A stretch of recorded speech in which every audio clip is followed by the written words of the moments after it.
Welcome to the Artistic Mystic Muse channel. I'm Nancy, your Mystical Muse. This is a collective reading for October 6th through 12th, 2024. And it talks about surrendering your fear.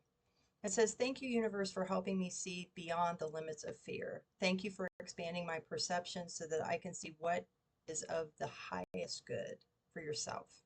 Right? I'm going to sneeze, I think. Whoa, that's a thing. Yeah, happiness is my birthright. But you got to see beyond the fear. So we're going to get into what all that entails this week. So fear is a weird thing and it's triggered by ego. Sometimes it's a sense of pride, letting go of your pride, right? That pride comes in various forms. It can be arrogance, but it can also be pride like, well, you're worried about what other people will think of you. So that is something that needs released, right?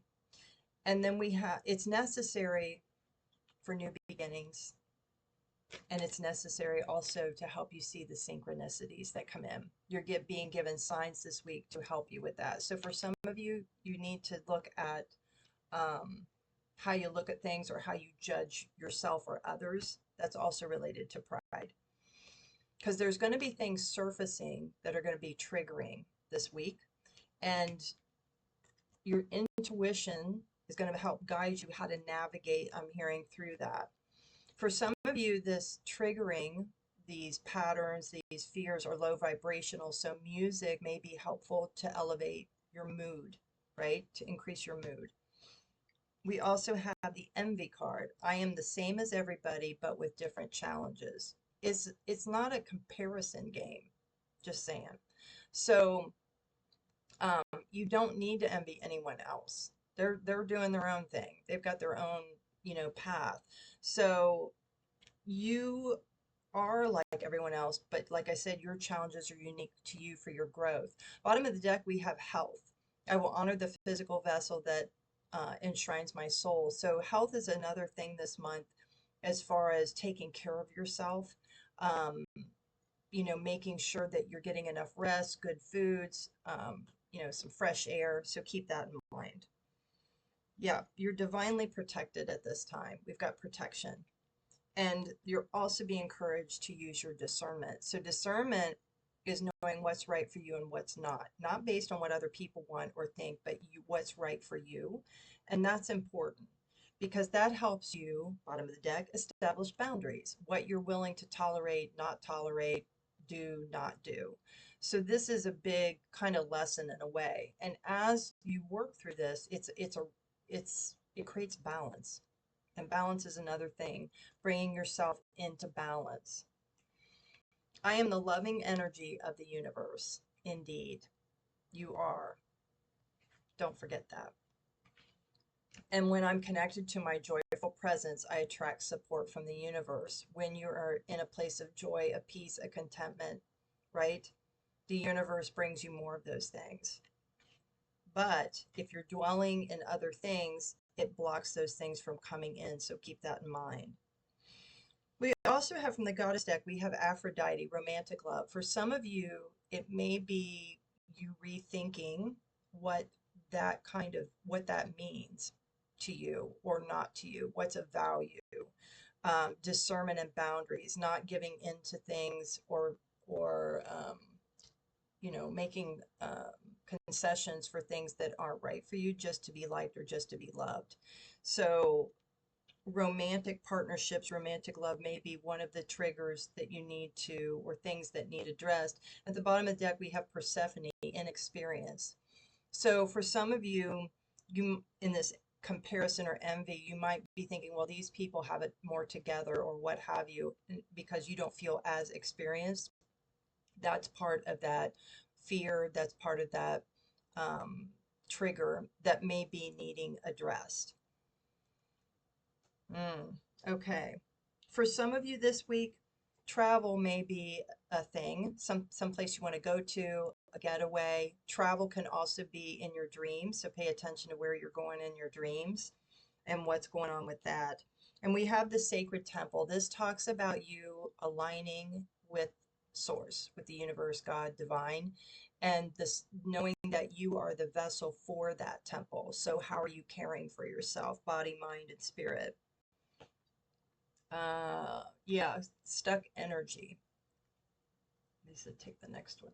Yeah, consciousness of lack, fragmented energy. So this clearing is to get your energy cleared and aligned and not coming from a place of lack, woe is me. And if you're feeling stuck, what can you do to shift that? Music, getting out, changing your perspective.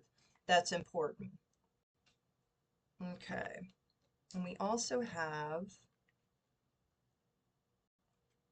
the King from the Avalon deck, and it talks about authority.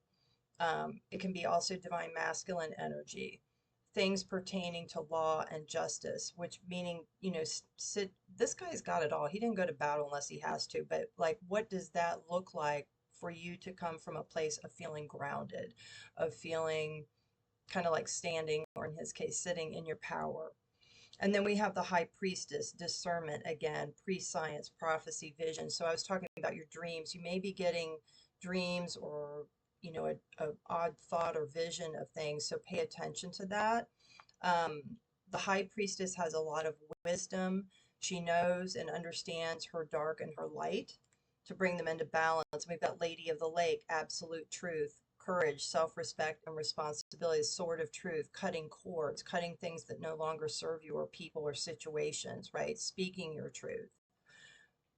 That's a big thing, because it creates fear because you're worried how other people will think of you, right? Who cares? They have no control over your life. If they don't get it, that's their issue. Maybe they're not meant to walk alongside you on their path at this time. And we've got the Horse, accepting help from another, delegating authority. So for some of you, you know, this idea of surrendering to asking for help, there's the Pride card, how you have to learn to do that, not doing everything yourself or on your own. Horses are also very healing, a healing animal. And I see them also as a symbol of movement, how you're going to shift or move. And then we got the movement card. We've got the water, the emotions. The water goes around the rocks or the obstacles, but it's very powerful when it's channeled. So that discernment, movement can be how you go through your day, right? How you handle those things, and also movement for change. What are you shifting up, changing to provide that movement for you this week? All right, so we're going to round this reading out with the B Oracle cards. It's a deck I designed. The link's below if you're interested. No special instructions, and see what we're closing out with for your messages. So it could be a bit of a tough week as far as energetically. So let's see what else is. Yeah, be an alchemist. You create your change. You transform yourself, right? Ooh, that's a good one. Yeah, be playful. Music, do something to shift the energy, to bring you some happiness, laughter, joy, being grateful for where you are now, for nature, what surrounds you, right? For what you have. Be original. Be you. You don't have to be something for someone else. Be your authentic self. Be original. So, surrender to fear. Dive into it. See what you need to resolve, what you need to release. And yeah, we've got infinite abundance. So infinite abundance can come in. Just uncovering treasure, the beauty and treasure that awaits you, and finding joy and delight. That's huge. What brings you joy and delight? Who cares what anybody thinks it is, or whether they agree with it or don't, right? You need a reading, reach out. There's offerings on my website with the link down below if you want something shorter or customized, including frequency jewelry. But thanks for being here. We'll see you next time. Bye.